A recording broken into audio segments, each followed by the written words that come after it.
They signed away everything to their own son, trusting his promise to protect their future. But 3 years later, Harold and Margaret found themselves working minimum-wage jobs at 68 and 66 years old, while their child lived in the mansion they built with 40 years of sweat and sacrifice. What they didn't know was that a forgotten uncle was about to hand them something worth $275 million, hidden beneath a cabin no one wanted. Before we dive into the story, make sure to smash subscribe because tomorrow we have an extra special story for you that will blow your mind. The alarm clock buzzed at 4:30 in the morning, cutting through the silence of the tiny studio apartment like a knife. Harold Brennan reached over and slapped it quiet before the sound could wake Margaret.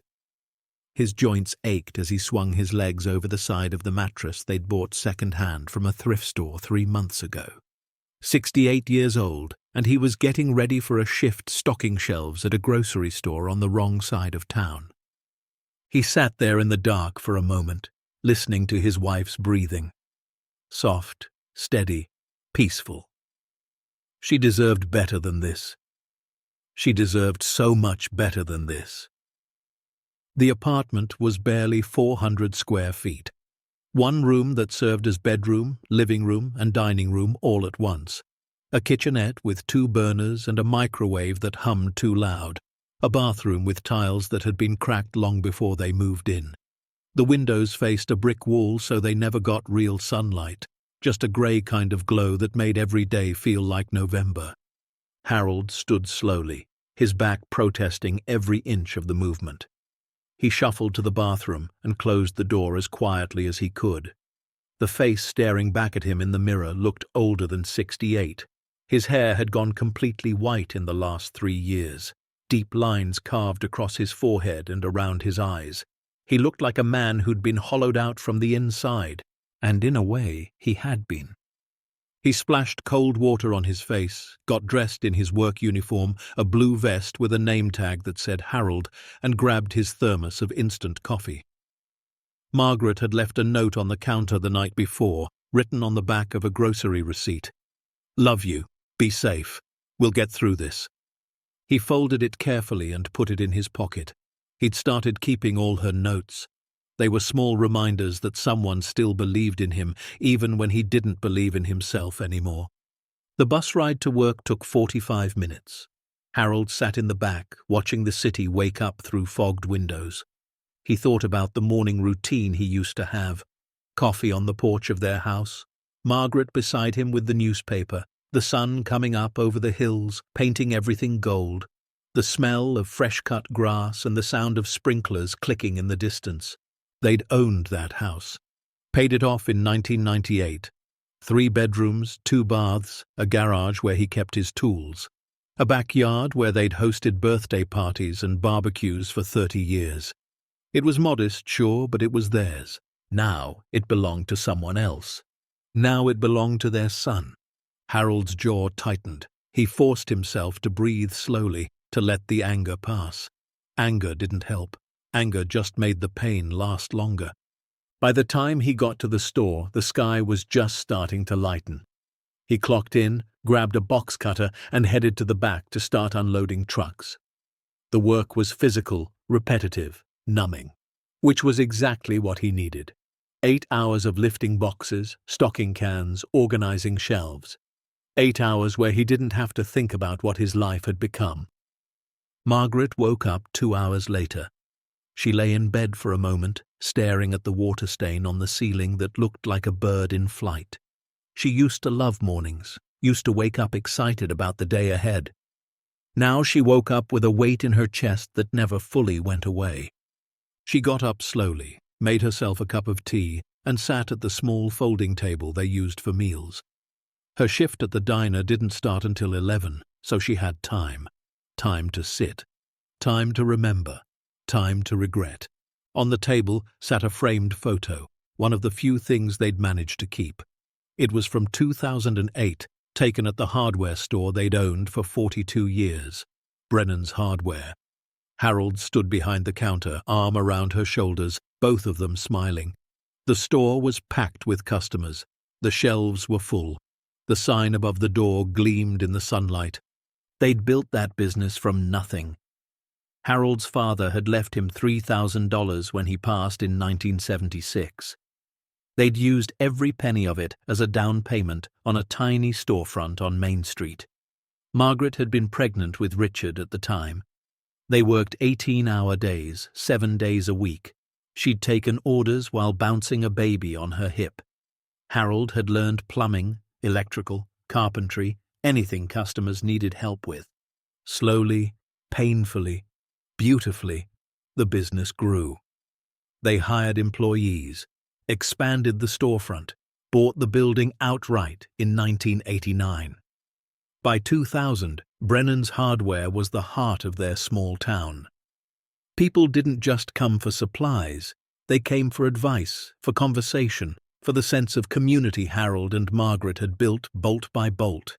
Richard had grown up in that store. He'd swept floors as a kid, worked the register as a teenager, managed inventory in college. Harold had always assumed his son would take it over one day, and he did, just not the way Harold imagined. It started in 2018. Richard was 39 years old, married to a woman named Diane who worked in finance.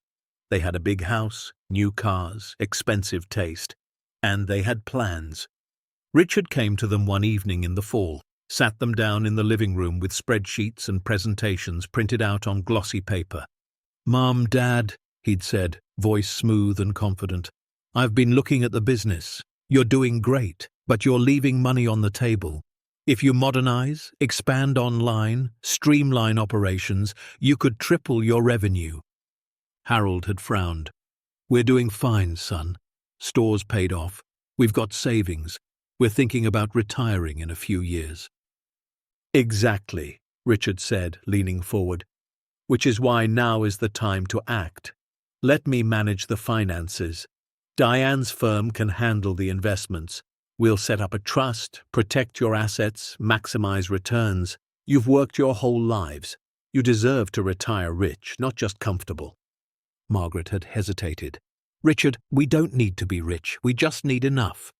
Diane had smiled, the kind of smile that didn't reach her eyes. "With all due respect, Margaret, enough doesn't pay for medical emergencies or long-term care. You're both in your 60s. You need to think ahead." They talked for hours. Richard showed them projections, tax advantages, legal protections. He made it sound so reasonable, so smart, so loving. He was their son, their only child. Of course he wanted what was best for them, so they signed.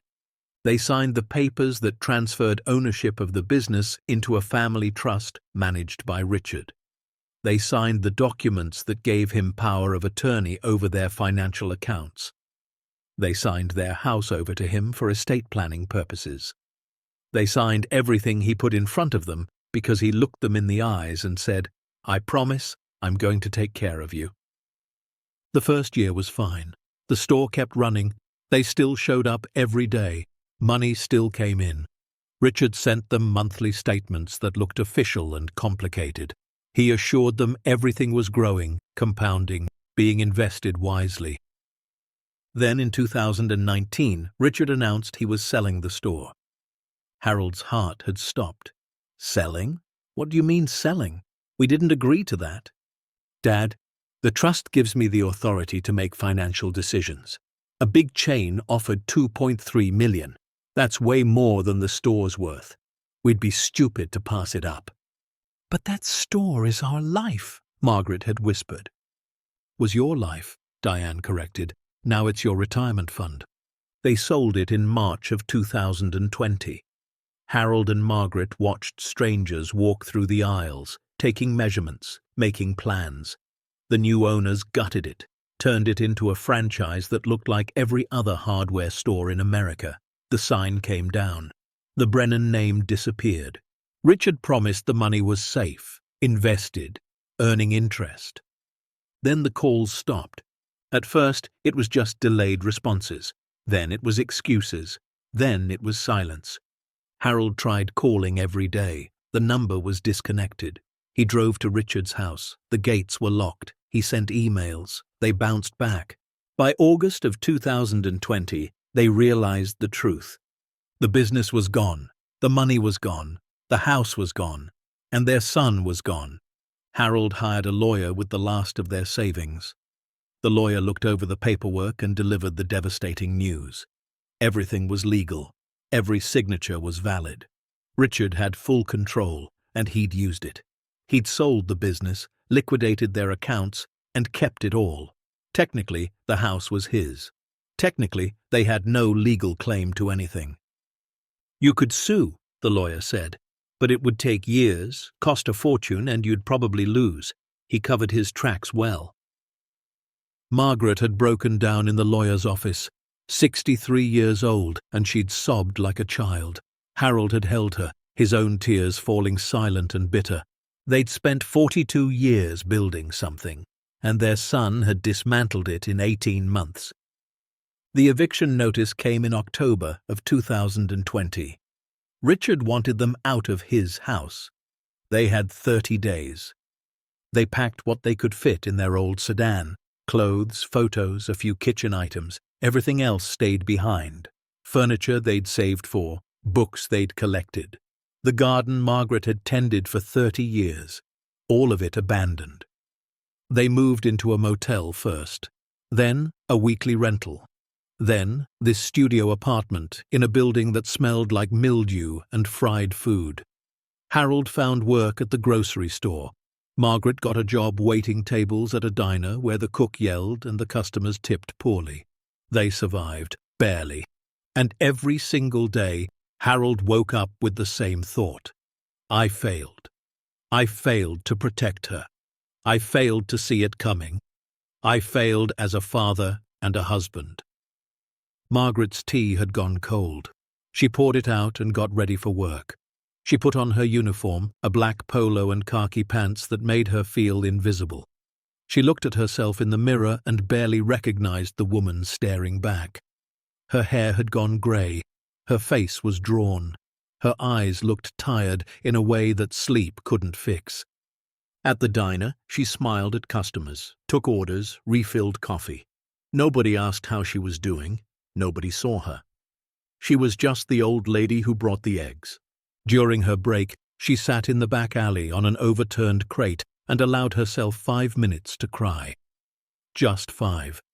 Then she wiped her face, fixed her makeup, and went back inside. Harold got home at 2 in the afternoon. Margaret returned at 8 that night. They ate dinner in silence, leftovers reheated in the microwave. Then they sat together on the couch, watching a show neither of them paid attention to. "I'm sorry," Harold said quietly. Margaret looked at him. For what? For trusting him, for not seeing it, for all of this. She took his hand. Her skin was soft, worn, familiar. We both trusted him, and if we stop trusting people just because one person broke us, then he wins. Harold nodded, but the guilt didn't leave. That night, as they lay in the dark, Margaret whispered, "Do you think he ever thinks about us?" Harold didn't answer, because he didn't know, and not knowing somehow hurt more than anything else. 3 weeks later, on a Tuesday that felt like every other Tuesday, the mailman knocked on their door. Harold opened it to find a certified letter. His stomach dropped. Certified letters were never good news. He signed for it with shaking hands. The return address was from a law firm in Billings, Montana. Crane and Whitfield, attorneys at law. Harold's first thought was that Richard was suing them for something. His second thought was that they were being evicted again. His third thought was that he didn't have the strength for another fight. Margaret came up behind him. "What is it?" "I don't know." He opened it carefully. Inside was a letter on heavy paper, the kind that cost money. "Dear Mr. Harold Brennan, we represent the estate of Mr. Clarence Arthur Brennan, who passed away on September 14th of this year. According to his last will and testament, you have been named as the sole beneficiary of his property located in Flathead County, Montana. Please contact our office at your earliest convenience to discuss the details of this inheritance and arrange for the transfer of the deed. Sincerely, Jonathan Crane, ESQ. Harold read it 3 times, then he handed it to Margaret. She read it twice, then looked up at him, confused. Clarence Brennan? Who is that? Harold's mind raced backward. My mother's brother. I met him maybe twice as a kid. He lived out west somewhere, never married, never had kids. I didn't even know he was still alive. And he left you property? Apparently. They stood there in the doorway, letter between them, afraid to hope. The next morning Harold called the number on the letterhead. A secretary answered and transferred him to Jonathan Crane. The lawyer's voice was professional, clipped, efficient. Mr. Brennan, thank you for calling. Yes, your Uncle Clarence passed away at the age of 93. He had no other living relatives. The property in question is a cabin and approximately 12 acres of land in the mountains outside of Kalispell, Montana. Is there a mortgage on it? Harold asked, already bracing for bad news. No, sir. The property is owned outright. In fact, property taxes are paid through a trust for the next 10 years. Harold's hand tightened on the phone. What's it worth? There was a pause. To be honest with you, Mr. Brennan, not much. The cabin hasn't been occupied since the early 80s. It's remote, no neighbors for miles, accessible only by a rough dirt road. The structure is old. We're talking about a property that's been essentially abandoned for 40 years. In its current condition, I'd estimate maybe $20,000 to $30,000 if you could find a buyer. So, it's a teardown. Most likely, yes. However, the land itself holds some value. It's heavily forested, has a creek running through it. If you wanted to subdivide or sell to a developer, you might get more, but that would require significant investment. Harold looked at Margaret. She was watching him, hope and fear mixed in her expression. Can we see it? He asked. Of course. I'll email you the directions and the access code for the lockbox. The key is under a stone marked with red paint on the north side of the porch. When you're ready to sign the transfer documents, just let me know. They hung up. Harold sat down heavily. Margaret knelt in front of him. What did he say? It's a cabin, middle of nowhere, hasn't been touched in 40 years, probably falling apart. But it's ours, if we want it. Margaret's eyes filled with tears. Harold, it's a place. It's somewhere we could live without paying rent. Even if it's falling apart, even if it's in the middle of nowhere, it's ours. He looked at her, this woman who'd stood by him through everything, who'd never once blamed him even though he blamed himself every day, and he saw something he hadn't seen in 3 years. Hope. Okay, he said. Let's go see it. They gave notice at their jobs, packed everything they owned into their sedan and the small trailer they borrowed from Harold's old co-worker. On a cold morning in late October, they started driving west. The first day took them through endless plains, flat land that stretched to the horizon, broken only by the occasional farmhouse or grain silo. They didn't talk much, just drove, the radio playing soft country songs that made Margaret cry. They stopped at a motel in South Dakota. The room was clean but worn. They ate gas station sandwiches and fell asleep holding hands. The second day brought them into Wyoming. The landscape began to change. Hills appeared, then mountains in the distance. The sky seemed bigger here, more open. Harold felt like he could breathe a little easier. Do you remember when we drove out west for our honeymoon? Margaret asked. Harold smiled. 1977. We made it all the way to Yellowstone in that old Chevy. It broke down twice. 3 times, Harold corrected. But we fixed it each time. We were so young, Margaret said softly. We thought we could do anything. We did do everything, Harold said. We built a good life. We raised a son. We helped a lot of people. And then it all fell apart.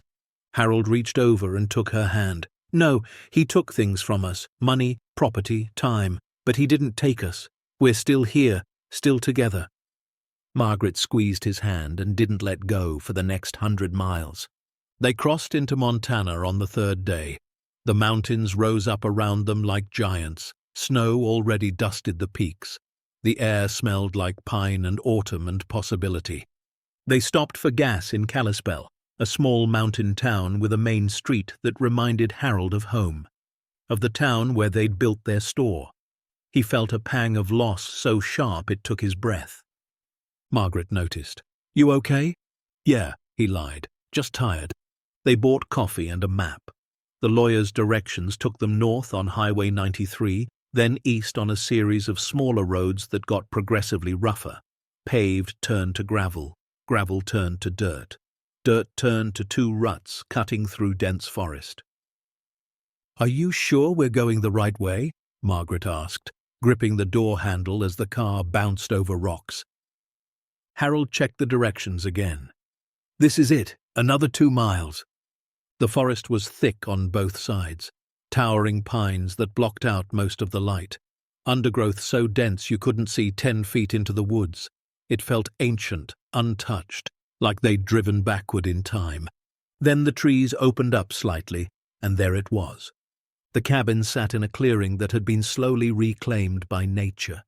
Tall grass and wildflowers grew right up to the foundation. Vines crawled up the stone chimney.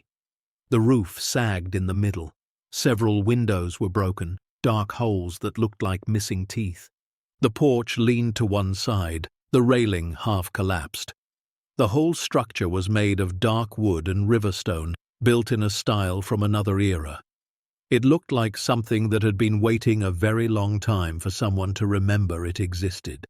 Harold stopped the car and turned off the engine. They sat in silence.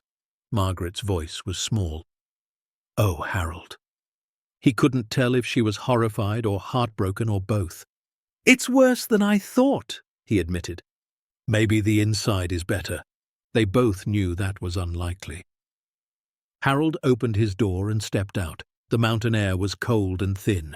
The sun was already sinking toward the peaks, casting long shadows across the clearing. In a few hours, it would be full dark, and they were miles from the nearest town. Margaret joined him. They walked slowly toward the cabin, boots crunching through dead leaves and fallen branches. "It's big," Margaret said, trying to find something positive. "Bigger than I expected." She was right. The cabin was easily 2,000 square feet, maybe more. 2 stories, with dormers on the upper floor and a wide porch that wrapped around the front. Harold found the stone marked with red paint. Underneath it, just as the lawyer said, was a heavy iron key. He picked it up. The metal was cold and solid in his palm. "Last chance to turn around," he said. Margaret looked at him, really looked at him, and for the first time in 3 years, she smiled. Not a sad smile, not a forced smile, a real one. "We drove 1,500 miles, she said. "Let's see what we inherited." Harold fitted the key into the lock. It turned smoothly, like it had been oiled recently. The door swung open with a long, low creak. The inside was dark and smelled of dust and time and secrets. They stood on the threshold as the last light of day painted the clearing gold behind them, and together Harold and Margaret Brennan stepped into the unknown. The first thing Harold noticed was the cold. Not the cold of winter, but the cold of a place that had been holding its breath for decades. Dust hung in the air like snow that forgot how to fall. Their footsteps echoed on hardwood floors that creaked but didn't give way. Margaret found a light switch and flipped it. Nothing happened. "Power's been off for years," Harold said. He pulled out his phone and turned on the flashlight. Margaret did the same. The beams cut through darkness, revealing a massive stone fireplace that took up most of the far wall. Furniture sat covered in white sheets, ghostly shapes in the gloom. The walls were lined with built-in bookshelves, empty except for dust and spiderwebs. "Wait here," Harold said. He walked carefully through the main room, testing the floor with each step. It was solid, old, yes, but sound. He found what looked like a utility closet and opened it. Inside was a breaker box. He flipped the main switch. Lights flickered on throughout the cabin. Old yellow bulbs that hummed and buzzed but worked. The sudden brightness was almost shocking. Margaret gasped. The cabin wasn't a ruin. It was a time capsule. The furniture, once they pulled off the sheets, was handmade and beautiful. Oak tables and chairs, a leather sofa that had cracked with age but still held its shape, hand-woven rugs on the floor. Everything was covered in decades of dust, but underneath it was all still intact. "Harold," Margaret whispered, "this place is incredible." He stood in the center of the main room, turning slowly. The ceiling was vaulted, supported by massive wooden beams. A staircase led to a loft that ran along 3 sides of the upper floor. Windows, though some were broken, were large and would let in tremendous light during the day. "It's not a cabin," Harold said. "It's a lodge." They explored room by room. The kitchen was outdated but functional, a propane stove that looked like it was from the 1960s, a hand pump over a deep sink that, when Harold tried it, actually produced water after a few cranks. Cabinets full of dishes and canned goods so old they'd rusted through. 3 bedrooms upstairs, each with simple beds and dressers, a bathroom with a clawfoot tub and a toilet that probably needed new seals but was otherwise intact, and in the back, accessible through a heavy wooden door, a basement. But they didn't go down there yet. The sun had fully set, and exhaustion was catching up to them. They brought in their bags from the car, made beds with the sheets they'd packed, and ate cold sandwiches by flashlight because they were too tired to figure out the stove. That first night, they lay together in a bedroom that smelled like cedar and thyme. The silence was profound. No traffic, no neighbors, no sirens or voices, or the constant hum of the city, just wind in the pines and the settling sounds of an old house. "I can't believe this place exists," Margaret whispered. "I can't believe it's ours," Harold replied. "Are we going to stay?" Harold was quiet for a long moment. "I don't know. It needs a lot of work. We're not young anymore, and it's so far from everything." "But it's beautiful," Margaret said, in a broken kind of way. "Like us," Harold said. She turned to face him in the darkness. "We're not broken. We're still here. We're still fighting." Harold pulled her close. They fell asleep holding each other, something they hadn't done in months. The next morning, sunlight poured through the windows like liquid gold. Margaret woke first and walked to the window. The view took her breath away. Mountains rose in every direction, their peaks white with early snow. The clearing was surrounded by forest so thick and green it looked like something from a storybook. A creek they hadn't noticed in the dark sparkled in the morning light, cutting through the property about 100 yards from the cabin. It was the most beautiful thing she'd seen in years. Harold woke to find her crying at the window. "What's wrong?" he asked, alarmed. "Nothing," she said, wiping her eyes. "Absolutely nothing. I just forgot the world could look like this." They spent the morning cleaning. It was hard work, but good work, the kind of labor that felt productive instead of soul-crushing. They swept decades of dust, washed windows with vinegar and newspaper, pulled sheets off furniture and beat them outside until the air was thick with dust clouds. As they worked, they began to notice things, personal things. In one bedroom, Harold found a photo in a frame on the dresser. A man in his 30s, lean and weathered, standing next to a pickup truck. He wore a flannel shirt and work boots. His face was serious but kind.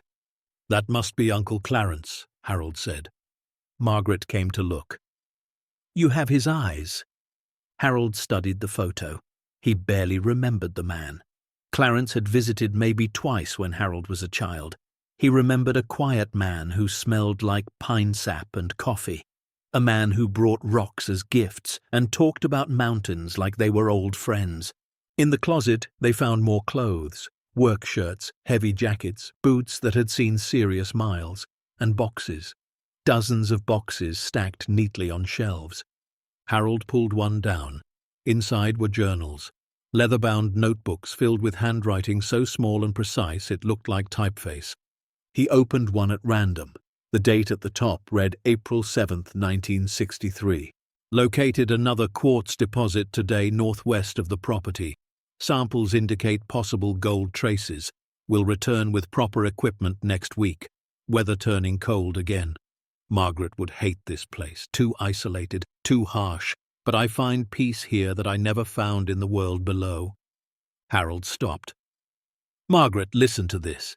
He read it aloud. Margaret frowned. Margaret? Was he married? I don't think so. The lawyer said he never married. They kept reading, journal after journal, year after year, Clarence's life unfolding in careful script. He'd been a geologist, worked for mining companies throughout the West in the 1950s and 60s, surveyed for gold, silver, copper, everything. He'd been good at his job, really good. In 1956, while surveying land in Montana, he'd discovered something, a gold deposit on public land that hadn't been claimed. The journals described how he'd quietly filed the claim himself, worked it in secret for 3 years, and sold it to a mining company for what was then an enormous sum, $200,000. Instead of spending it, he'd invested, bought more claims, sold them strategically, invested in mining stocks just before they boomed. By the mid-1960s, Clarence Brennan was wealthy, but he'd also been alone. An entry from October 1968 caught Harold's attention. Talked to my sister Louise today, first time in 2 years. She tells me her son Harold is 10 now. Smart kid, she says, helps his father in the shop. I wanted to tell her I could help them, send money, make things easier. But I didn't. Money ruins people. I've seen it too many times. Maybe it's better they never know what I have. Maybe it's better I stay the strange uncle who lives in the mountains and sends rocks for Christmas. Harold's throat tightened. His mother Louise had died when he was 16. She'd never said much about her brother, just that he was different, that he'd chosen solitude over family. Now Harold understood. Clarence hadn't abandoned them, he'd protected them. Margaret found more journals in another box. These were different. Lists, inventories, purchases. Harold, look at this. He was buying things, art, coins, stamps, jewelry, page after page of items purchased between 1970 and 2010. Harold flipped through the pages. The lists were meticulous. Dates, descriptions, prices paid, current estimated values. As the years progressed, the items became more valuable. A Picasso sketch purchased in 1975 for $3,000. A Fabergé egg acquired in 1982 for $12,000. Gold certificates from the early 1900s. He was a collector, Margaret said. More than that, Harold replied. He was investing. Look at the notes. He writes about authenticity, provenance, market trends. He wasn't just buying things he liked. He was building a collection systematically. But where is it all? Margaret asked, looking around. We haven't seen any of this stuff. Harold's eyes drifted to the door leading to the basement. They'd avoided it yesterday, too tired, too overwhelmed. But now curiosity pulled at him like a string. Let's check downstairs, he said. The basement stairs were stone, worn smooth in the centers where feet had tread for decades. The air grew cooler as they descended. At the bottom, Harold found another light switch. Fluorescent tubes flickered to life. The basement was enormous. It ran the entire length of the cabin, maybe 40 feet long and 30 feet wide. The walls were stone, professionally laid, not the rough fieldstone of an amateur. The floor was concrete, level and smooth, and it was nearly empty.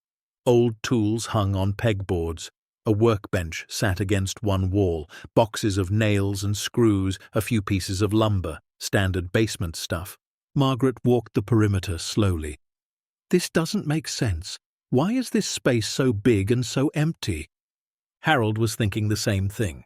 You didn't build a basement this size for storage you never used. And the construction was too good, too professional. This had cost serious money. He pulled out a tape measure from one of the toolboxes. Help me measure. They measured the basement, 42 feet by 33 feet. Then they went back upstairs and measured the cabin's footprint from outside.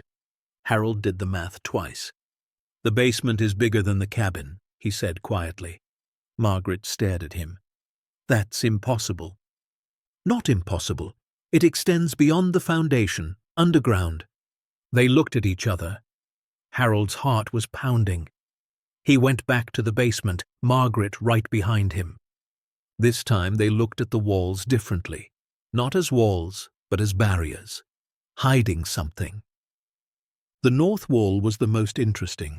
It was stone, like the others, but the masonry was slightly different. The stones were larger, fitted more precisely, and there were marks, small scratches and grooves that didn't match the natural texture. Margaret ran her hands along the stones. "These feel different, smoother, colder."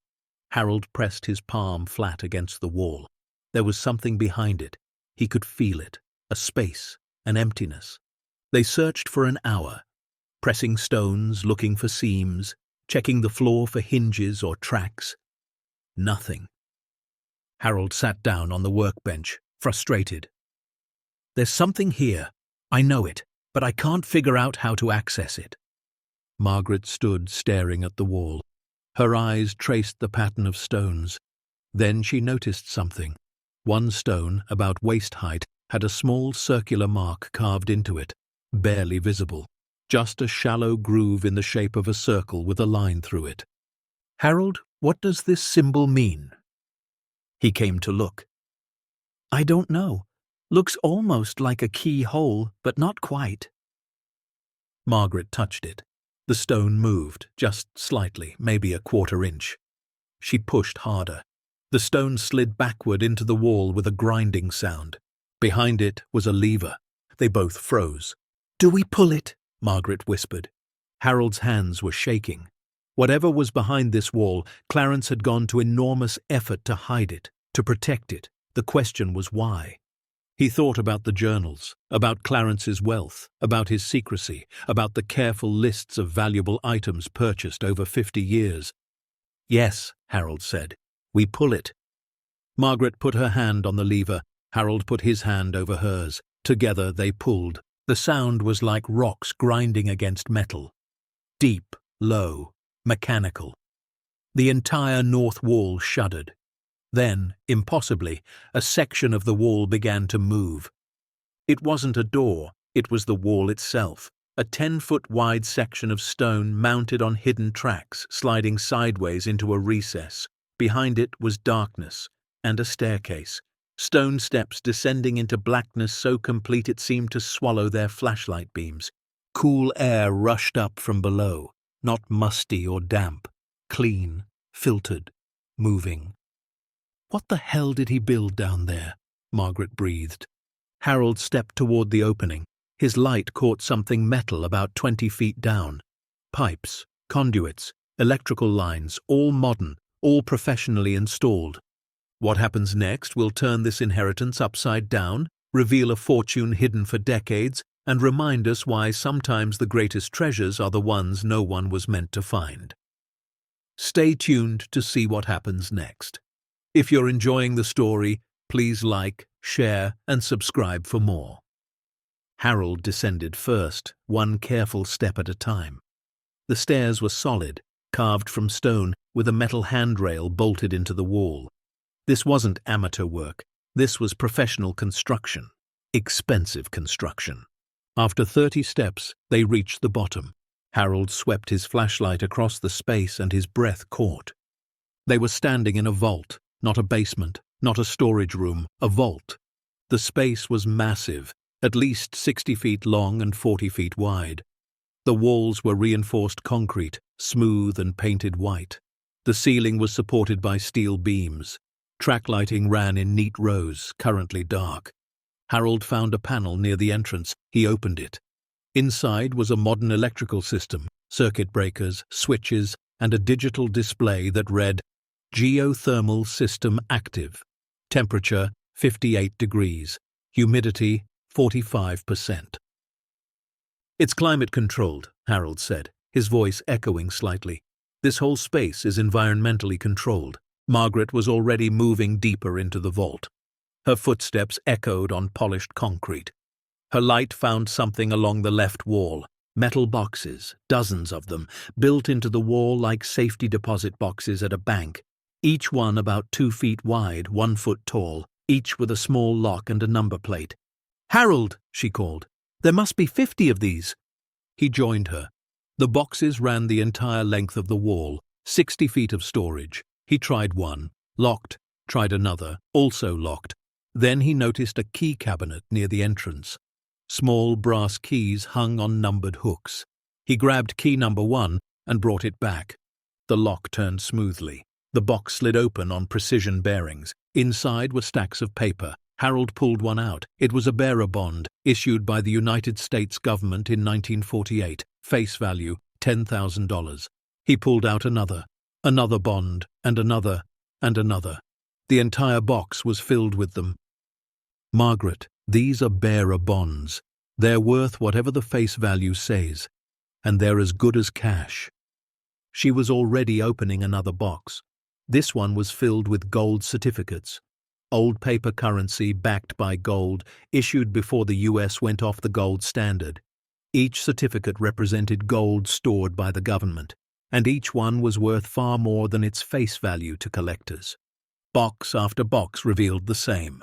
Bonds, certificates, stocks from companies that no longer existed but whose paper was valuable to collectors. Rare coins sealed in protective cases. Silver dollars from the 1800s. Gold eagles. Krugerrands. Harold's hands trembled as he opened box number 12. Inside were small velvet bags. He opened one. A cascade of diamonds spilled into his palm. Small stones, maybe a 1/4 carat each, but there were dozens of them. "Oh my God," Margaret whispered. They moved to the center of the vault. Here the space opened up, and here stood larger items, all covered in fitted protective cloths. Harold pulled back the first cover. Underneath was a painting in an ornate frame. He knew nothing about art, but even he could tell this was old. The style, the cracking in the paint, the way the colors had aged. Margaret pulled out her phone and took a picture. She searched the image. Her face went pale. "Harold, this is listed as similar to works by Francisco Goya, late 1700s. They pulled back another cover. A sculpture, bronze.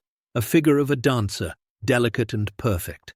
Another cover, more paintings, landscapes, portraits, abstracts. Another cover, eggs, jeweled eggs sitting on small pedestals. Fabergé, the labels beneath them read, 1903 through 1913. Harold backed away. His legs hit something and he sat down hard on a bench he hadn't noticed. His vision was tunneling. His chest felt tight. Harold, are you okay?" Margaret was beside him, hand on his shoulder. "This isn't real," he said. "This can't be real. People don't just inherit things like this. This doesn't happen." Margaret sat beside him. She was shaking too. They held hands and stared at the vault full of treasures that defied understanding.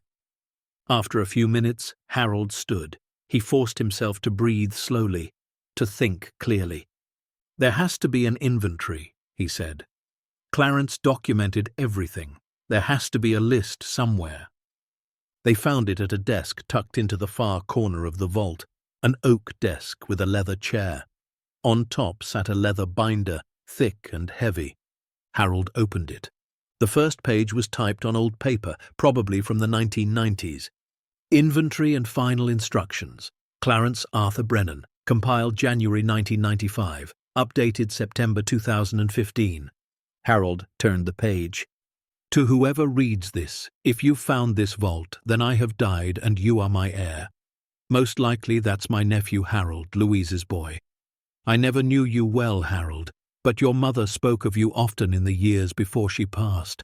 She said you were honest, that you worked hard, that you built something with your own hands. Those qualities are rare. They're worth more than anything in this vault." Harold's eyes blurred. He blinked hard and kept reading. "I built my fortune through a combination of skill, timing, and luck. I found gold when others found dirt. I bought when others sold. I saved when others spent. By 1970, I was wealthy. By 1980, I was very wealthy. By 2000, I could have bought a small country. But wealth without purpose is just weight. And after watching what money did to people, the greed it brought out, the families it destroyed, I decided to hide mine. Not because I was ashamed, but because I wanted to protect it, to preserve it for someone who might actually deserve it. I built this vault in 1958, expanded it in 1972, updated the climate systems in 1994 and again in 2008. Every item you see here was purchased legally, documented properly, and stored correctly. I was meticulous because I knew someday someone would have to prove provenance. The collection is organized by category. Boxes 1 through 20, financial instruments, bonds, certificates, and negotiable securities. Boxes 21 through 35, precious metals and gems. Boxes 36 through 50, coins and currency. The covered items in the center area are art and cultural artifacts. I maintained detailed purchase records, authenticity certificates, and appraisals. Everything is in the file cabinets along the back wall. As of my last formal appraisal in 2014, the total value of this collection was estimated at $275 million. That number has likely grown. Now let me be clear. This isn't a gift. It's a responsibility. This collection represents history, artistry, and human achievement. Some of it should probably be in museums. Some of it should be sold to people who will cherish it. Some of it should be used to help others. I'm giving it to you because I believe blood doesn't make family. Character does. Your mother raised you right. I trust you'll figure out what to do with this. One last thing. Don't tell anyone about this vault until you've figured out how to protect yourself. Wealth attracts attention. Attention attracts danger. Be smart. Be careful. And remember that this money came from the earth, from rocks and minerals that existed long before humans walked this world. It doesn't really belong to any of us. We're just temporary caretakers. Good luck, Harold. I'm sorry I never got to know you better, but I'm glad my legacy is landing in your hands. Clarence Arthur Brennan, September 2015. Harold finished reading. He closed the binder carefully. Then he put his head in his hands and wept. Margaret wrapped her arms around him. She was crying too, not from joy, not from relief, from the overwhelming weight of it. They sat like that for a long time in the underground vault, surrounded by $275 million worth of treasure that neither of them had asked for, that neither of them knew what to do with. That would change their lives in ways they couldn't yet imagine. Eventually, Harold stood. He wiped his face. He looked at Margaret. "We can't tell anyone about this." "I know," she said. "Not yet. Maybe not ever. We need time to think, to plan, to figure out what the hell we're supposed to do." "I know," she said again. They walked through the vault one more time, not touching anything, just looking, seeing it for what it was, not a treasure trove, not a windfall, a burden, a gift that came with strings attached, with responsibility, with danger. At the entrance to the stairway, Harold stopped. He looked back at the vault, at the life's work of a man he'd barely known, a man who'd chosen him across the years and the distance. "Thank you, Uncle Clarence," he whispered. "I don't know if I deserve this, but I promise I'll try to do right by it." They climbed the stairs back to the basement. Harold pressed something near the top, and the stone wall slid shut with that same grinding sound. The hidden lever retracted. The marked stone slid back into place. Within seconds, it looked like nothing more than a normal basement wall. Upstairs, the cabin was filled with afternoon light. Outside, the mountains stood unchanged. The creek still ran. The pines still swayed in the wind. Everything looked the same. But Harold and Margaret knew that nothing would ever be the same again. That night, they didn't sleep. They lay in bed staring at the ceiling, both thinking the same thoughts. They'd driven here with nothing, Two people at the end of their rope, grasping at a last desperate hope that a forgotten cabin might give them somewhere to live. Instead, they'd found something that defied logic, something that would either save them or destroy them, and they had no idea which. Margaret finally broke the silence. "What do we do?" Harold was quiet for a long time. Then he said, "We act like nothing changed. We clean this cabin. We make it livable. We figure out what's down there piece by piece. We research, we plan, and we don't make a single move until we're absolutely sure we know what we're doing." "How long will that take?" "I don't know. Months, maybe. Maybe longer." Margaret turned to face him. "Are you scared?" "Terrified," Harold admitted. 3 years ago, our son stole everything from us. Now we're sitting on a fortune we didn't earn, surrounded by valuables we don't understand, with no idea who to trust or what to do. Yeah, I'm scared." She took his hand. "We'll figure it out. Together," Harold said. "Together," she agreed. Outside, the Montana night was dark and endless and full of stars. Inside a forgotten cabin, two people who'd lost everything held onto each other and tried not to think about the vault beneath their feet, about the 275 million reasons their lives had just become infinitely more complicated, about the fact that somewhere out there their son Richard existed, and the moment he found out about any of this, he'd come for them again. But that was tomorrow's problem. Tonight, they just held each other and tried to remember how to breathe. The first 2 weeks passed in a strange kind of peace. Harold and Margaret fell into a routine that felt almost normal. They woke with the sunrise, made coffee on the old propane stove they'd figured out how to light, spent mornings cleaning and repairing the cabin, spent afternoons in the vault, carefully documenting everything they found. Harold had bought a notebook from the general store in town, a place called Cooper's that sold everything from fishing lures to canned beans. He filled page after page with inventory lists, copying information from Clarence's meticulous records. Margaret took photographs with her phone, backing them up to a cloud storage account they'd created under a fake name. They were careful, so careful. They drove 30 miles to the nearest library to use the computers, researching attorneys and financial advisors who specialized in estate management and asset protection. They paid for everything in cash. They didn't use credit cards that could be tracked. They told no one anything specific. But small towns have a way of noticing things. The woman at Cooper's general store, a friendly lady in her 60s named Barbara, chatted with Margaret every time she came in. "Settling in okay?" Barbara asked one afternoon as Margaret bought cleaning supplies. "Yes, thank you. The cabin's bigger than we expected. Lots to do." "I remember that place," Barbara said, scanning items. "Clarence Brennan's property. He was a character. Came into town maybe once a month for supplies. Never said much, always paid cash. There were rumors about him, you know." Margaret's stomach tightened. "What kind of rumors?" Barbara leaned in conspiratorially.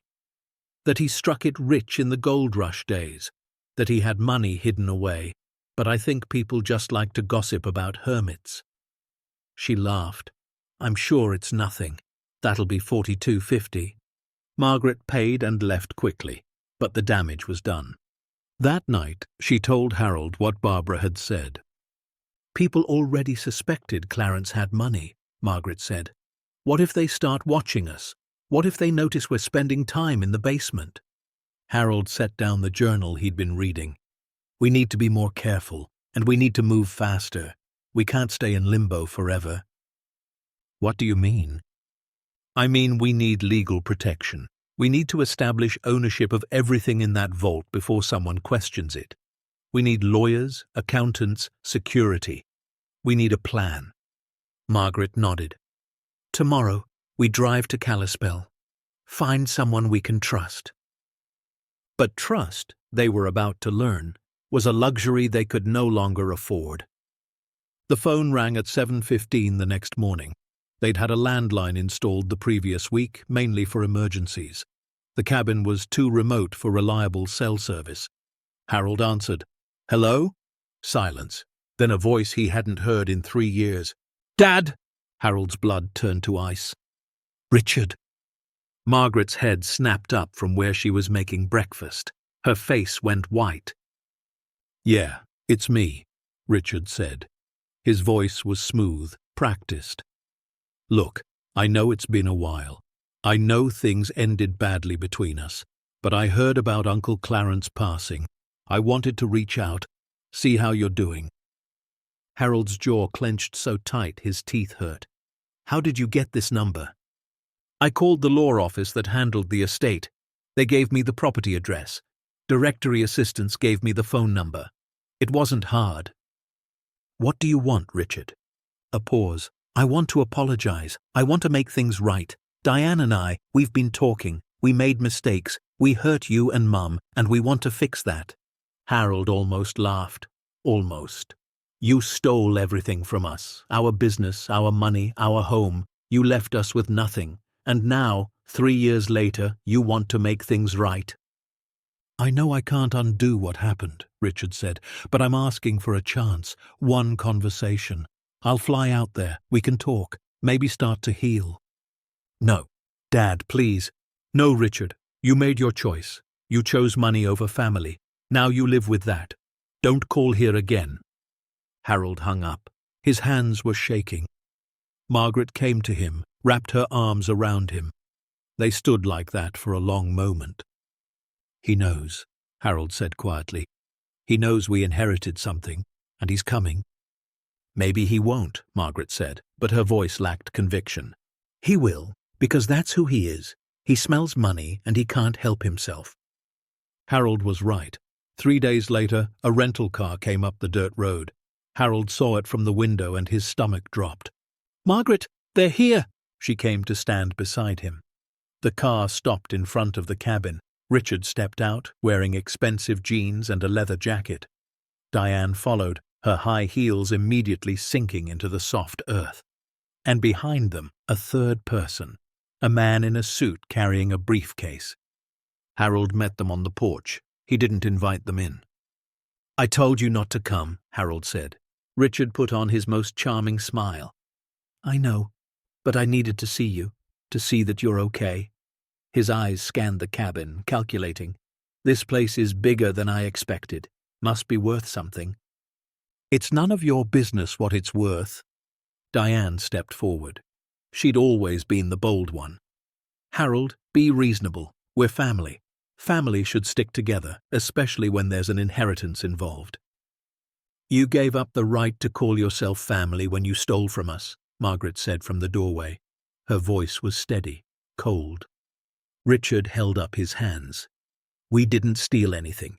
You signed those papers willingly. We were managing your assets." "You were liquidating our lives," Harold shot back. The man in the suit cleared his throat. "Mr. and Mrs. Brennan, my name is Andrew Kellington. I'm an attorney representing Richard and Diane. I think we should all sit down and discuss this rationally." "There's nothing to discuss," Harold said. "This property was left to me, not to Richard, not to anyone else. Me. Now get off my land."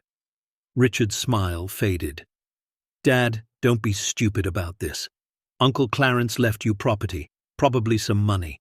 That's community property. In a lot of states, children have rights to parental estates, especially when parents are elderly and might not be making sound decisions." "We're making perfectly sound decisions," Margaret said. "Are you?" Diane asked. "Because you're living in the middle of nowhere in a cabin that probably doesn't even have running water. That doesn't sound like sound decision-making to me." Harold's hands balled into fists. "You need to leave. Now." Kellington pulled papers from his briefcase. "Mr. Brennan, we're prepared to file a petition for conservatorship. These documents show a pattern of poor financial judgment. Signing over assets to Richard was one example. Moving to an isolated location without proper planning is another. We believe you and Margaret may not be competent to manage any inheritance without oversight." The words hit Harold like a physical blow. Incompetent. That's what they were going to claim. That he and Margaret were too old, too confused, too damaged to handle their own affairs. Richard saw the impact. His voice softened, became almost kind. "Dad, we're trying to help you. Let us help. We can set up a trust. Make sure you're taken care of. Make sure this inheritance doesn't disappear like everything else." That was the line that broke something in Margaret. She stepped off the porch, came down the stairs, walked right up to Richard until she was inches from his face. "You want to know what happened to everything else?" Her voice was shaking with rage. "You took it. You systematically stripped us of everything we'd built, our business that we spent 42 years growing, our home that we'd paid off, our savings that we'd scraped together. You took it all, and then you threw us away like garbage." Tears were streaming down her face now. "I had to get a job waiting tables at 63 years old. Your father had to stock shelves at a grocery store because we couldn't afford rent. We ate one meal a day some weeks. I cried myself to sleep wondering what we'd done wrong as parents to raise someone so heartless." Richard's face had gone red. Diane looked away. Margaret wasn't done. "And now you have the audacity to show up here with a lawyer threatening us, claiming we're incompetent? You don't get to do that. You don't get to take anything else from us, ever." "Mom," Richard started. "Get out," Harold said. "Get out before I call the sheriff and have you removed for trespassing." Kellington straightened his tie. "We'll be filing papers with the court in Kalispell. You'll be served within the week. I'd suggest you get your own attorney." They got back in their car. Richard looked back once, his face unreadable. Then they were gone, leaving only dust in their wake. Harold pulled Margaret close. She was shaking. They both were. "It's starting," she whispered. "The fight. I knew it would happen, but I didn't think it would be this soon." "We need help," Harold said. "We need a lawyer, a good one. Today." They drove to Kalispell that afternoon, spent 3 hours talking to attorneys who all said the same thing. Conservatorship cases were complicated. Family disputes over estates were messy. They'd need retainers of $10,000, $20,000, $30,000, money they didn't have. Or rather, money they had but couldn't access without revealing the vault. And revealing the vault meant exposing themselves before they were ready. They were sitting in the car outside the Fourth Law Office, defeated and terrified, when Harold's phone rang, a number he didn't recognize. "Hello? Is this Harold Brennan?" A woman's voice, firm, professional. "Yes." "My name is Patricia Reeves. I'm an attorney in Missoula. I got your name from a friend of mine, Jonathan Crane. He handled your uncle's estate. He mentioned you might be dealing with some family complications." Harold sat up straighter. "Yes, we are. But I have to tell you up front, we don't have much money for a retainer." Patricia laughed. "I'm 72 years old and retired from the prosecutor's office. I don't need money. What I need are interesting cases. Jonathan told me about your situation. Son who committed financial exploitation, now trying to claim you're incompetent to manage an inheritance. That's the kind of thing that makes my blood boil." "Why would you help us for free?" "Because I spent 30 years putting away people who prey on the elderly. Fraud, exploitation, abuse. And when I retired, I swore I'd keep fighting those battles any way I could. So here's what I'm offering. I'll represent you pro bono. In exchange, if we win, you make a donation to the Elder Advocacy Center I volunteer with. Amount of your choosing. Deal?" Harold looked at Margaret. She nodded. "Deal," Harold said. "Good. Come to my office tomorrow morning. Bring every piece of documentation you have, every paper you signed, every financial record, every communication with your son. We're going to bury him in his own fraud." Patricia Reeves was a force of nature. She stood maybe 5'2", with steel grey hair and eyes that could cut glass. When Harold and Margaret arrived at her office the next morning, she had coffee ready and a legal pad full of notes. They spent 6 hours going through everything, the papers Richard had made them sign. The timeline of the business sale. Bank records showing where the money had gone. Emails and texts they'd saved. Photos of the house they'd lost. Patricia listened, took notes, and occasionally muttered things like textbook elder abuse and fraud so obvious a first-year law student could prove it. By the end of the day, she had a plan. "Here's what's going to happen," she said. "Richard will file for conservatorship. He'll claim you showed poor judgment by signing over assets to him, and now you're showing poor judgment by living in an isolated location and potentially mismanaging an inheritance." "Can he win?" Margaret asked. "Not if I have anything to say about it, but I need you to be completely honest with me. Is there anything about Uncle Clarence's estate that could be problematic? Anything that might make you look unstable or incompetent?" Harold and Margaret exchanged a look. This was the moment. They either trusted Patricia or they didn't. Harold took a breath. "Uncle Clarence left us more than a cabin. Significantly more." Patricia's eyebrows rose. "How much more?" "Approximately $275 million worth of assets, hidden in a vault beneath the cabin." Patricia stared at them. Then she started laughing, not mockingly but with genuine surprise. "Well, that certainly changes things. Tell me everything." They did. They told her about the vault, the collections, the bearer bonds, the art, the gems, about Clarence's meticulous records proving provenance for everything, about their plan to eventually liquidate some assets through proper channels and establish a foundation with the rest. Patricia listened to all of it. When they finished, she leaned back in her chair. "Okay, new strategy. We don't mention the vault, not yet. Not until after we deal with Richard. If he finds out about that kind of money, he'll bring every lawyer in the state down on you. We keep it quiet, fight the conservatorship on the grounds that his previous exploitation of you proves he's unfit to manage anything of yours. Then, once he's legally blocked, we bring in estate attorneys and start the process of properly establishing ownership of the collection." "Can we do that?" Harold asked. "Keep it secret?" "Absolutely. You're under no obligation to disclose assets that aren't part of the conservatorship case. Once we win, you can reveal everything on your own terms, with proper legal protection in place." Margaret squeezed Harold's hand. "So we have a chance?"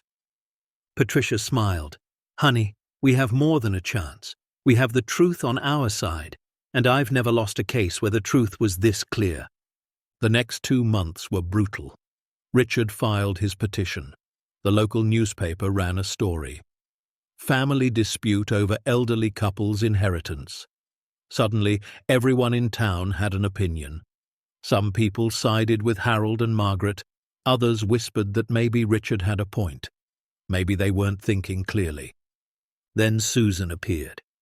Harold's daughter from his first marriage. He'd met her mother in high school, married young, divorced young. Susan had been 4 years old at the time. He'd tried to stay in her life, but her mother had moved to Oregon, and over the years contact had faded. Now Susan was 47, with kind eyes and her father's quiet determination. She knocked on the cabin door one afternoon in early December. Harold opened the door and froze. "Susan?" "Hi, Dad." She smiled nervously. "I heard about what Richard's doing. I came to help." They invited her in. Over coffee, Susan explained that she'd seen the news story online. She'd reached out to Patricia Reeves. "I know we haven't been close," Susan said. "That's my fault as much as yours. But I remember Richard from when we were kids. He always wanted what he didn't have, always manipulated situations to his advantage. I can testify to that if it helps." Harold's eyes filled with tears. "You'd do that for us?" "You're my father," Susan said simply. "He's my half-brother, and I love him. But I love you more. And what he did to you was wrong." Margaret reached across the table and took Susan's hand. "Thank you." The court hearing was set for January 15th. Patricia prepared them thoroughly. She'd gathered evidence of Richard's fraud, interviewed witnesses, subpoenaed financial records showing exactly where the money from the business sale had gone. Spoiler, it hadn't been invested for Harold and Margaret's benefit. It had been used to pay off Richard and Diane's mortgage, buy new cars, fund vacations. Richard's lawyer, Kellington, came armed with the documents Harold had signed. He called it evidence of diminished capacity. My client's parents signed over complete control of their finances without proper legal counsel, Kellington argued. That shows impaired judgment. Now they've moved to an isolated property, cut themselves off from support systems, and refuse reasonable oversight of a substantial inheritance. This is a pattern of poor decision-making. Patricia stood. She was tiny next to the male lawyers, but when she spoke, the courtroom went silent. Your Honor, let's talk about patterns. Mr. Kellington is correct that his client's parents signed documents giving Richard Brennan control of their assets. But he's leaving out why. Richard Brennan spent months convincing his elderly parents that he wanted to protect them, help them. He used their trust, their love, and their relationship as a weapon. Once he had control, he liquidated 42 years of their hard work, kept the money, and abandoned them. She held up a thick folder. I have bank records showing every penny of the $2.3 million business sale going into accounts controlled solely by Richard and Diane Brennan. I have emails from the business buyers saying Richard never mentioned his parents would be financially provided for. I have testimony from a forensic accountant showing this wasn't mismanagement. It was fraud. Kellington objected. This is slander. It's evidence, Patricia cut him off. And there's more. Harold and Margaret Brennan were forced to work minimum wage jobs in their 60s because their son stole their retirement. They were evicted from their home because their son wanted them gone. They lived in poverty for 3 years while their son lived in the house they built. What happens next will turn this courtroom battle into something much darker, reveal the lengths a desperate man will go to claim money he doesn't deserve, and remind us why sometimes the people who hurt us most are the ones we trusted with everything. Stay tuned to see what happens next. If you're enjoying the story, please like, share, and subscribe for more. Patricia called Susan to the stand. Susan testified about Richard's character, about times he'd stolen from his parents as a teenager, lied about grades to avoid punishment, manipulated situations to his benefit. She spoke clearly, calmly, truthfully. My brother is charismatic and convincing, Susan said. But he's also someone who's always put his needs above everyone else's. What he did to our father and Margaret wasn't a surprise to me. It was inevitable. Richard's face went red. Diane stared at her hands. Patricia called the forensic accountant. The numbers were damning, every transaction tracked, every dollar accounted for. The evidence was overwhelming. The judge, a no-nonsense woman in her 60s named Catherine Morris, reviewed the documents for a long time. Then she looked at Richard. Mr. Brennan, I've been on the bench for 23 years. I've seen a lot of financial abuse cases. This is one of the clearest examples I've encountered. You systematically exploited your parents' trust, took their assets, and abandoned them. Now you're attempting to claim they're incompetent to prevent them from managing an inheritance you have no legal right to. She turned to Kellington. Your petition is denied. Furthermore, I'm ordering a full investigation into the original asset transfer. If the evidence supports fraud charges, this court will refer the case to the district attorney. The gavel came down. Richard and Diane left without a word. Kellington looked shaken. Harold and Margaret held each other. Susan hugged them both. Patricia gathered her papers with a satisfied smile. We won, Margaret whispered. We won, Harold confirmed, but the celebration was short-lived. 2 weeks later, strange cars started appearing on the road near the cabin. They didn't stop, just drove past slowly, windows dark. Harold noticed the same vehicle 3 times in 4 days. Then, one night in late January, Harold woke to the sound of breaking glass. He shot up in bed, heart pounding. Downstairs, someone was trying to force open the basement door. Harold? Margaret whispered, terrified. "Call 911, he said. He grabbed the hunting rifle they'd bought for bear protection and moved quietly to the stairs. The intruder heard him coming. Footsteps ran. The back door slammed open. By the time Harold reached it, whoever it was had disappeared into the darkness. The sheriff arrived 20 minutes later. Sheriff Tom Holloway, a man in his 50s with a weathered face and tired eyes. He examined the broken window, the damaged door. "You folks got any idea who'd want to break in?" he asked. "Maybe," Harold said. "We recently had a court case, family dispute." Holloway nodded. "Yeah, I heard about that. Your son, right? Richard Brennan?" "Yes." The sheriff pulled out his phone, scrolled through something. "Funny you mention him. He filed a report with us last week, claimed you folks might be in possession of stolen property, said his uncle Clarence possibly acquired artifacts illegally, wanted us to investigate." Harold's blood went cold. "That's not true. Everything Clarence owned was legally purchased." "I'm sure it was," Holloway said. "But the problem is, when someone files a report like that, especially if there's federal jurisdiction involved, we have to look into it. Means I had to forward his complaint to the FBI Art Crime Unit." "The FBI?" Margaret's voice was faint. "Just procedure," Holloway said. "They'll probably send someone to interview you, verify provenance of any significant pieces. If everything's legal, you've got nothing to worry about." But Harold knew better.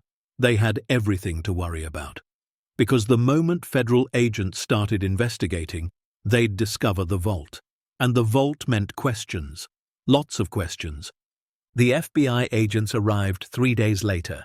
2 of them, a man and a woman, both wearing suits that looked too formal for rural Montana. They were professional, courteous, and thorough. They wanted to see anything that might have come from Clarence's estate. Wanted documentation, provenance, purchase records. Harold and Margaret had no choice. They showed them the vault. The agents' faces remained neutral, but Harold saw the flicker of surprise. The female agent, whose name was Martinez, whistled softly when she saw the collection. "Mr. and Mrs. Brennan, we're going to need to verify the legal ownership of these items. That means checking purchase records, export documents, authenticity certificates. It's going to take time." "How much time?" Harold asked. "Weeks, maybe months. We'll need to bring in specialists for some of the artwork. You understand this is standard procedure." They did understand, and they cooperated fully, because Clarence's records were perfect, every item documented, every purchase legal, every certificate legitimate. But the stress was crushing.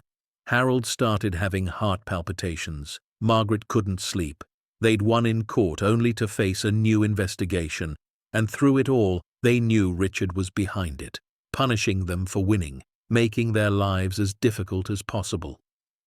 One night, Harold sat up, clutching his chest. Pain radiated down his arm. Margaret called 911. The ambulance took him to Kalispell Regional Medical Center. It wasn't a heart attack, just severe anxiety manifesting as physical symptoms. But lying in that hospital bed, connected to monitors, Harold realized something. "This isn't worth it," he said to Margaret. "The money, the collection, none of it is worth dying over." Margaret held his hand.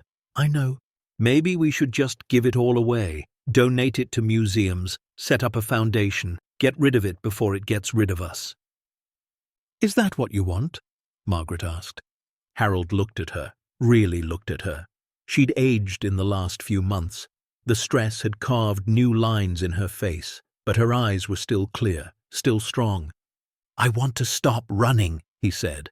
"I want to stop being afraid. I want to use whatever time we have left actually living." Margaret nodded. "Then that's what we'll do. We'll figure out a way to turn this burden into something good, something that helps people like us, people who've been hurt by family, people who need protection." Harold squeezed her hand. "Together? Always together," she said.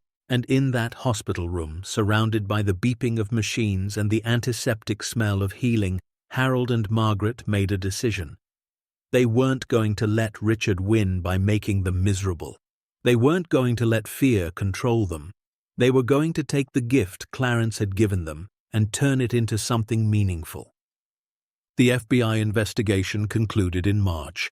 Every item cleared, every purchase verified. Martinez and her partner delivered the news personally. "You're free to do whatever you want with the collection," Martinez said.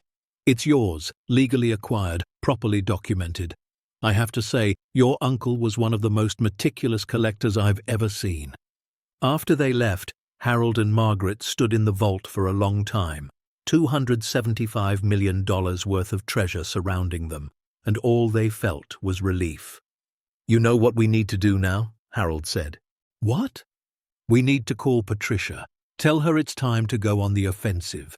Time to stop reacting to Richard and start protecting other people from people like him." Margaret smiled. For the first time in months it reached her eyes. "I love that idea." That night they slept better than they had in years, because they finally understood what Clarence had been trying to tell them. Wealth without purpose was just weight. But wealth with purpose could change the world, and they were about to prove it. Spring came to Montana like a whispered promise. The snow melted from the peaks, revealing green beneath white.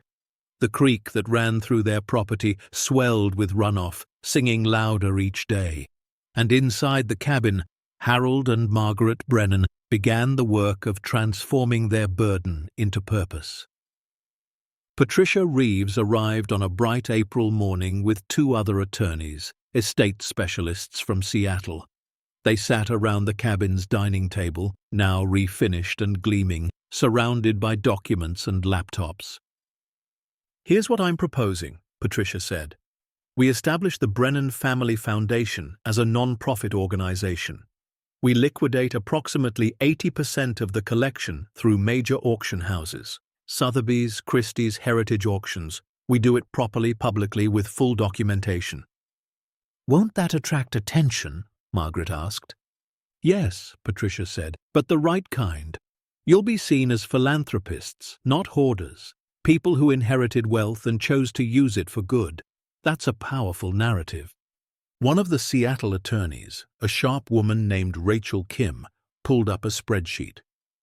"Based on current market values, if we liquidate 80% of the collection, we're looking at approximately $220 million. After taxes, auction fees, and legal costs, you'd net around $145 million for the foundation. The remaining 20%, roughly $55 million, you keep for personal security and living expenses." Harold felt dizzy. These numbers were abstract, impossible. 6 months ago, he'd been stocking shelves for $12 an hour. "What would the foundation do?" he asked. Patricia leaned forward. "It would provide free legal services to elderly victims of financial abuse, fund education programs about exploitation and fraud, create safe housing for seniors who've been left destitute by family members, offer counseling and support services. Basically, everything you needed when Richard destroyed your lives, you'll provide to others." Margaret's eyes filled with tears. "We could actually help people." "You could save people," Patricia corrected. "Elder financial abuse destroys thousands of families every year. Most victims never recover. They die in poverty, shame, and isolation. You have the resources to change that." Harold looked at Margaret. She nodded. "Let's do it," he said. The next 3 months were a whirlwind. The auction houses sent specialists to the cabin. They photographed, catalogued, and authenticated everything. The Picasso sketches, the Fabergé eggs, the antique coins, the bearer bonds, all of it carefully documented and prepared for sale. Harold and Margaret kept only what had personal meaning. A few of Clarence's journals, some photographs, a small collection of Montana sapphires that reminded them of the mountains they'd come to love. Everything else went to auction. The first sale happened in June at Christie's in New York. Harold and Margaret didn't attend. They watched via live stream from the cabin, Patricia beside them. The Picasso sketch Clarence had bought for $3,000 in 1975 sold for $2.7 million. A Fabergé egg went for $8.2 million. A collection of rare gold certificates brought in $4.1 million. By the end of the evening, that single auction had raised $37 million. Margaret gripped Harold's hand so tight it hurt. "That's real," she whispered. "That's money that's going to help people." Over the next 6 weeks, 3 more auctions followed. By August, the total had reached $152 million. After all expenses, the foundation had $148 million in assets. They kept $53 million for themselves. It was more money than Harold could comprehend, but Patricia insisted. "You need security," she said. "Proper insurance, legal protection, a buffer against any future attacks. And you've earned the right to live comfortably after what you've been through." With that money, Harold and Margaret did something they'd dreamed about for years. They renovated the cabin properly. New roof, new windows, modern plumbing and heating. They kept the character, the stone fireplace, the hand-hewn beams, but made it livable, comfortable, safe. They also reinforced the vault, added better security, upgraded the climate control, and converted half of it into something unexpected, a small museum and educational center. People should see what one man accomplished through patience and discipline, Harold told the architect, and they should learn from it. The museum section displayed some of the items they'd kept, photos of the collection that had been sold, Clarence's journals in climate-controlled cases, information about responsible collecting, estate planning, and protecting assets from exploitation. But the real heart of it was the Brennan Family Foundation Memorial Wall. Photographs and stories of people the foundation had helped, victims of financial abuse who'd been given legal representation, safe housing, and a second chance. By September, when the leaves began turning gold, the foundation officially opened its doors. Not at the cabin, but in Kalispell, in a renovated building on Main Street. Bright, welcoming, accessible. The staff of 12 included social workers, attorneys, counselors, and advocates, all dedicated to one mission, protecting the elderly from those who would exploit them. Word spread fast. Within weeks, people were calling from across Montana, then from Wyoming, Idaho, North Dakota. The stories were heartbreaking and familiar. Children who'd stolen from parents, caretakers who'd forged documents, predators who'd isolated vulnerable seniors and drained their accounts. The foundation helped them all, free of charge, no questions asked. Harold and Margaret visited the office once a week. They'd never wanted to be public figures, but they understood their story mattered. When they spoke to clients, when they shared what Richard had done to them, people listened. Because they weren't rich philanthropists preaching from a distance. They were survivors who'd lived the same nightmare. One afternoon in October, an elderly woman named Dorothy came to the foundation. She was 74, small and fragile, with hands that shook as she filled out the intake forms. Her grandson had convinced her to add him to her bank accounts, said he wanted to help with bills since she was forgetting things. Within 6 months, he'd withdrawn $48,000, her entire life savings, and disappeared. Dorothy sat in Margaret's office and sobbed. "I'm so stupid. Everyone says I should have known better." Margaret reached across the desk and took her hands. "You're not stupid. You loved someone, and they betrayed that love. That doesn't make you stupid. It makes them cruel." "But I have nothing left," Dorothy whispered. "My house is going into foreclosure. I don't know what to do." "We're going to help you," Margaret said. "We're going to get you a lawyer who will go after your grandson for fraud. We're going to get you emergency housing assistance. We're going to make sure you don't lose your home. And we're going to be here with you every step of the way." Dorothy looked up with red-rimmed eyes. "Why? Why would you help me?"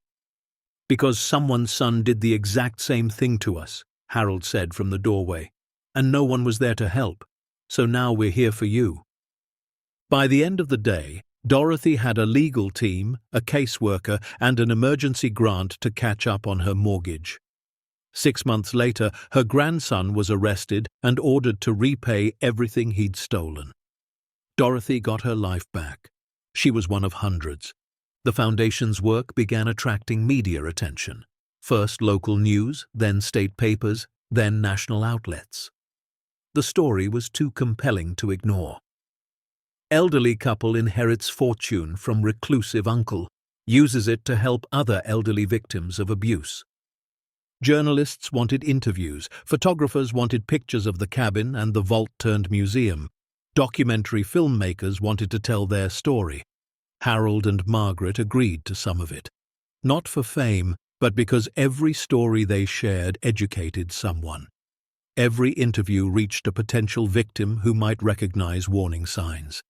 Every article gave hope to someone who thought they were alone, but they also kept parts of their life private. Susan visited regularly now, bringing her 2 children, teenagers who thought the cabin was the coolest place on earth.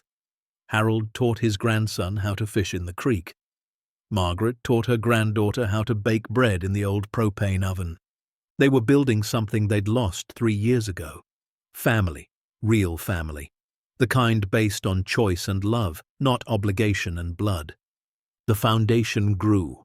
By its first anniversary in September of the following year, it had helped over 800 families, recovered more than $12 million in stolen assets, put 23 abusers in jail, saved 67 homes from foreclosure. Patricia Reeves, who'd stayed on as the foundation's legal director, organized a gala to celebrate. It was held in the grand ballroom of a renovated hotel in Kalispell. 200 people attended. Donors, volunteers, clients, community leaders. Harold wore a suit that actually fit. Margaret wore a dress Susan had helped her pick out, deep blue like the Montana sky. They stood at the entrance, greeting people, still not quite believing this was their life now. Dorothy was there, healthy and smiling. She hugged Margaret so tight they both cried a little. "You saved my life," Dorothy whispered. "You saved your own life," Margaret replied. "We just gave you the tools." The evening was filled with testimonials. Person after person took the microphone to share their story. How the foundation had helped them escape exploitation. How they'd gotten their dignity back. How they'd learned to trust again. Then it was Harold's turn to speak. He walked to the podium slowly, nervous in a way he hadn't been since his wedding day. Margaret sat in the front row, smiling encouragement. "I'm not good at speeches," he started. The crowd laughed gently. "But I want to tell you something. 3 years ago, my son stole everything my wife and I had built in 42 years of marriage. Our business, our home, our savings, our sense of security. He did it legally, carefully, and without remorse. And when he was done, he threw us away." The room was silent. We ended up living in a studio apartment, working minimum wage jobs, eating 1 meal a day sometimes. I was 68 years old, stocking shelves at a grocery store, and I felt like a complete failure. Like I'd let everyone down, especially Margaret. His voice cracked. He paused. Margaret nodded at him. Then something impossible happened. A distant uncle I'd barely known left us property. We drove 1,500 miles expecting a broken-down shack. Instead, we found a beautiful cabin and a vault filled with treasures worth $275 million. Gasps rippled through the crowd. Some people had heard rumors, but this was the first time Harold had stated the number publicly. At first, we didn't know what to do with it. We were terrified. We thought maybe we'd just sell everything and disappear. But then we realized something. Clarence, my uncle, he'd hidden all that wealth for decades. He'd lived alone, died alone, and left it all to a nephew he barely knew. And his letter said something that changed everything. He said wealth without purpose is just weight. Harold looked around the room. We'd been carrying weight for 3 years. The weight of betrayal, shame, poverty, fear. And suddenly, we had the resources to put that weight down. But more than that, we had the opportunity to make sure other people didn't have to carry it alone. He gestured to the crowd. This foundation isn't about money. It's about what money should be used for: protection, dignity, justice, second chances. Every person we help is someone who was told they didn't matter, that they were too old, too trusting, too foolish. We're here to say that's a lie. You matter, you deserved better, and we're going to fight for you. The applause started slow, then built. People stood. Dorothy was crying again. Margaret was crying. Harold was crying. Patricia took the microphone. In 1 year, the Brennan Family Foundation has become the leading elder advocacy organization in the Northwest. We're expanding to 3 more states next year. We're training advocates, educating communities, and changing laws, and it's all because 2 people chose to turn their pain into purpose. More applause. Harold returned to his seat beside Margaret. She took his hand. "You did good," she whispered. "We did good," he corrected. After the gala, they drove back to the cabin. It was late, almost midnight. The mountain air was crisp and cold, autumn sliding toward winter. Inside, they made tea and sat by the fireplace Harold had learned to use properly. "Do you ever think about him?" Margaret asked. "Richard?" Harold stared into the flames. "Sometimes. I wonder if he has any regrets, if he ever thinks about what he did to us." "Do you think he does?" "No," Harold said quietly. "I think people like Richard tell themselves stories. Stories where they're the victim, where everyone else is unreasonable, where their actions were justified. I think he's probably angry at us for winning in court. Angry that we got an inheritance he thinks should be his." Margaret sipped her tea. "I used to pray he'd apologize, that he'd show up and say he was sorry and mean it, but now I don't want that anymore." "Why not?" "Because we don't need his apology to move forward. We've already moved forward. With or without him, we're okay. We're better than okay." Harold pulled her close. "Yeah, we are." 3 months later, the phone rang. Harold almost didn't answer it. The number was blocked, but something made him pick up. "Dad, it's me, Richard." Harold's stomach clenched. "What do you want?" "I saw the article about the foundation, about the inheritance. I had no idea it was that much money." Of course he didn't.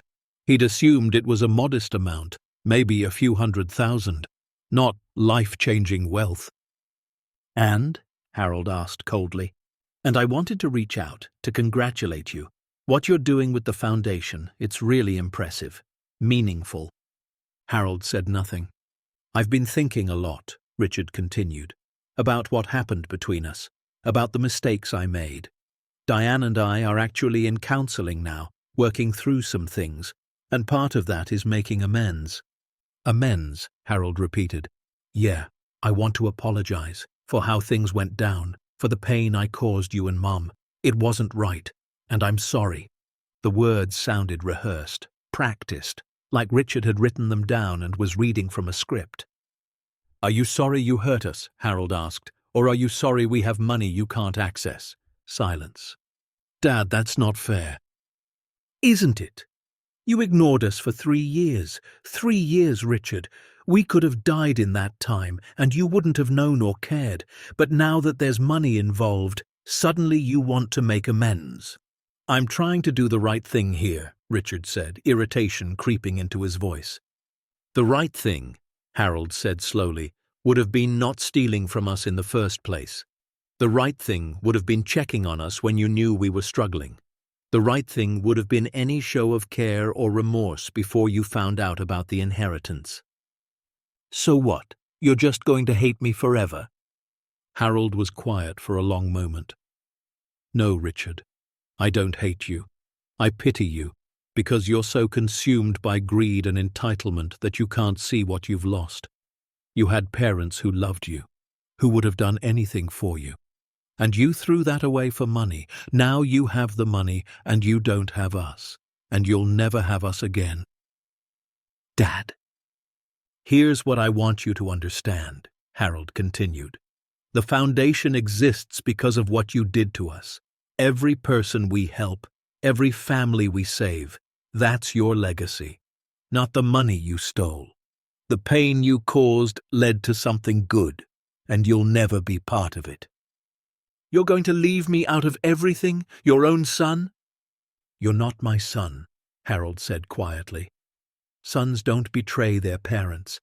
You're just someone I used to know, someone I used to love, but that person is gone, if he ever existed at all. This is unbelievable, Richard snapped. I'm trying to apologize, and you're throwing it in my face. You're trying to get access to money, Harold corrected. There's a difference, and the answer is no. No apology, no reconciliation, no inheritance, no place in our lives. Susan is in our will. Her children are in our will. The foundation is in our will. You get nothing. Not because I'm cruel, but because you taught me a valuable lesson. What lesson? That family is a choice. You chose money over us. Now we choose people who actually care. People like Susan, like Patricia, like the hundreds of clients who've become like family to us. People who show up, who care, who love without conditions. Richard's voice turned icy. You'll regret this. The only thing I regret, Harold said, is not seeing who you really were sooner. Goodbye, Richard. He hung up. His hands were shaking. Margaret came from the kitchen where she'd been listening. You okay? She asked. Harold nodded. Yeah, I'm really okay. He'll probably try again. Maybe, but it doesn't matter. He has no power over us anymore. And that was the last time they heard from Richard Brennan. 2 years passed like water over stones, smooth, inevitable, transforming. The foundation expanded to 7 states, hired 63 employees, helped over 3,000 families, recovered $48 million in stolen assets, sent 97 abusers to prison. Harold and Margaret became icons in the elder advocacy community. They traveled occasionally to speak at conferences, to train new advocates, to share their story. But mostly, they stayed home in the cabin they'd come to love. Harold turned 70. Margaret turned 68. They celebrated quietly with Susan and her family, with Patricia, with Dorothy, and some of the other clients who'd become friends. The cabin had become a gathering place. On summer weekends, families would visit the small museum in the vault. School groups came to learn about financial literacy and elder protection. Volunteers used the space for meetings and training. But Harold and Margaret kept the upper level private, their sanctuary, their home. On a cold December morning, 2 years after the gala, Harold woke before dawn. He made coffee, wrapped himself in a thick sweater, and walked down to the vault. It had changed so much. The area where hundreds of millions in assets once sat was now a library and meeting space. Comfortable chairs, bookshelves full of resources about financial planning, legal protection, and elder rights. Tables where people could gather and learn. But the desk remained. Clarence's old oak desk and the leather binder containing his final letter. Harold sat in the chair and opened the binder. He'd read the letter 100 times, but it never stopped moving him. I'm giving it to you because I believe blood doesn't make family. Character does. Harold pulled out a pen and a piece of paper. He'd been thinking about this for weeks, his own letter, his own final instructions, because someday someone would inherit what he and Margaret built. He wrote slowly, carefully. To whoever manages this foundation after we're gone, by now you know our story. You know we inherited wealth we never expected and used it to help people we never met. We did this because someone hurt us, and we refused to let that hurt define us. We turned betrayal into purpose, pain into protection, loss into legacy. The work of this foundation is sacred. Every person who walks through these doors has been betrayed by someone they trusted. They come here broken, ashamed, afraid. Your job is to remind them they still matter, that they deserved better, that it's not too late for justice. Some advice: never stop fighting for the vulnerable. Never get comfortable with injustice. Never forget that behind every case file is a human being who's lost something precious. And never, ever let money become more important than the mission. We learned that wealth is just a tool. What matters is what you build with it. We built hope. We built protection. We built a community of survivors who refuse to stay silent. Keep building. Harold and Margaret Brennan. He sealed the letter in an envelope, wrote "For the Future" on the front, and placed it in the desk drawer next to Clarence's original. 3 generations of Brennans, 3 letters, 3 legacies. Margaret found him there an hour later. "What are you doing down here so early?" Harold showed her the letter. She read it, tears streaming down her face. "It's perfect," she whispered. They sat together in the quiet vault. Sunlight was beginning to filter through the small windows they'd installed. Outside, snow was falling softly, blanketing the mountains in white. "Do you ever wonder what would have happened if we hadn't inherited this place?" Margaret asked. Harold thought about it. "We probably would have survived, found some way to keep going. We're stubborn like that. But would we be happy?" "I don't know," he admitted. "Maybe eventually, but not like this, not with purpose." Margaret leaned her head on his shoulder. "Clarence saved us." "No," Harold said. "Clarence gave us tools. We saved ourselves, and now we're saving others." They sat there until the cold drove them back upstairs, made breakfast together, read the morning paper, checked emails from the foundation. A normal day. A beautiful day. A day that 3 years ago they couldn't have imagined living. That afternoon, Susan called. "Hey, Dad, the kids want to come visit this weekend. Teach them how to ice fish." "We'd love that," Harold said. "Also, I was thinking, maybe we could volunteer at the foundation, help out however we can." Harold's throat tightened. "You'd do that?" "You're helping strangers," Susan said. "Why wouldn't I help family?" "We'd be honored." After they hung up, Harold stood at the window, looking out at the mountains. 3 years ago, he'd stood at a different window in a studio apartment, looking at a brick wall, wondering if life would ever feel worth living again. Now he stood in a home he'd built with his wife, surrounded by love, purpose, and possibility, all because a man he'd barely known had believed in him, had seen potential where Harold had seen only failure. "Margaret," he called. She came from the kitchen, dish towel in hand. "What is it?" "I want to add something to the Vault Museum, a new display." "What kind of display?"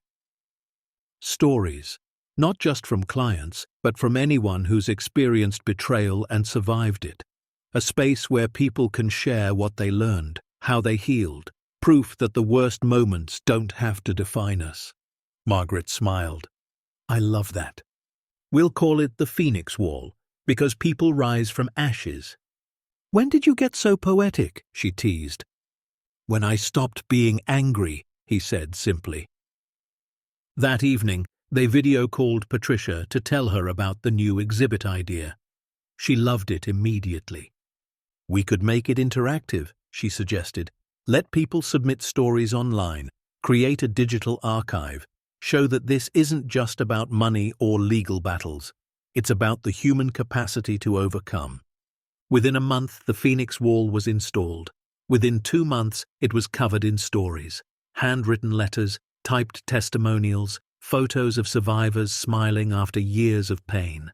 Each one a reminder that betrayal doesn't have to be the end. It can be the beginning. Harold and Margaret's story was there too, told simply, honestly, without embellishment. 2 people who lost everything and found something better. Not revenge, not bitterness, purpose. On the 2-year anniversary of the foundation's opening, they held another celebration. Smaller this time, just staff, volunteers, and close friends. They gathered in the vault-turned community space, surrounded by books and hope. Dorothy gave a speech about the family she'd found in the people who saved her. Susan spoke about reconnecting with her father and discovering what real love looked like. Patricia talked about finally feeling like her career had meaning beyond convictions and sentences. Then everyone turned to Harold and Margaret. They stood together, hand in hand. Harold spoke first. 2 years ago, we stood in this space, and it was full of treasure, valuable things collected over a lifetime. Today, it's still full of treasure, but the real treasure isn't in safety deposit boxes or behind glass. It's here. He gestured to the people gathered. It's you, every survivor who refused to give up, every advocate who chose to fight for others, every volunteer who gave time instead of money. You're the treasure. You're what makes this work matter. Margaret continued. We came here broken. We came here with nothing but each other and a key to a door we were afraid to open. But opening that door led us here, to this community, to this purpose, to this life we never dreamed we'd have. Her voice broke. If you're struggling, if someone has betrayed you, if you think you'll never recover, we want you to know that recovery isn't about getting back what you lost. It's about building something new with what remains. We lost a business, a home, money, a son, but we built this, and it's better than anything we lost. The room erupted in applause. People were crying, hugging, holding each other. Afterward, as the crowd filtered out into the winter evening, Harold and Margaret stood alone in the space one more time. We did it, Margaret whispered. We're doing it, Harold corrected. This isn't finished. There are still people who need help, still fights to win. You're right, she smiled. So what's next? Harold looked around the space. At the Phoenix Wall covered in stories of survival. At the desk where 3 generations of Brennans had left their wisdom. At the empty spaces where hundreds of millions in wealth once sat, now converted to something far more valuable. Next, we keep showing up. We keep fighting. We keep proving that the people who hurt us don't get to write the ending. We do. Margaret kissed his cheek. I like that ending. Me too, Harold said. Me too. They turned off the lights and climbed the stairs, locked the vault door, walked through their beautiful cabin with its warm lights and comfortable furniture, sat by the fire with tea and each other. Outside, the mountains stood eternal. Inside, 2 people who'd survived the worst kind of betrayal had become something they never expected. Heroes. Not because they inherited money, not because they gave it away, but because they chose to transform pain into protection, betrayal into purpose, loss into legacy. And somewhere, in whatever comes after, Harold liked to think Clarence was smiling, because his wealth hadn't been wasted on someone who'd squander it. It had landed in the hands of someone who understood what really mattered. Not the size of the fortune, but the size of the heart willing to share it. Anyone can survive betrayal if they're willing to believe that the end of one story is just the beginning of another, that broken things can be rebuilt into something more beautiful than they were before, and that the people who hurt us don't get to define who we become. As the final embers of the fire faded to ash in the stone fireplace, Harold and Margaret Brennan sat together in the home they'd earned through resilience, transformed through purpose, and filled with a love that no amount of money could ever buy, because for them and for the thousands they would continue to help, the vault beneath their feet no longer held treasure. It held something far more precious. It held proof that sometimes the greatest inheritance isn't what you receive, it's what you choose to give away. The end. Up next, 2 more powerful stories are waiting for you. Click to keep discovering, and don't forget to hit subscribe if you believe the truth deserves a voice and that broken hearts can still build beautiful legacies.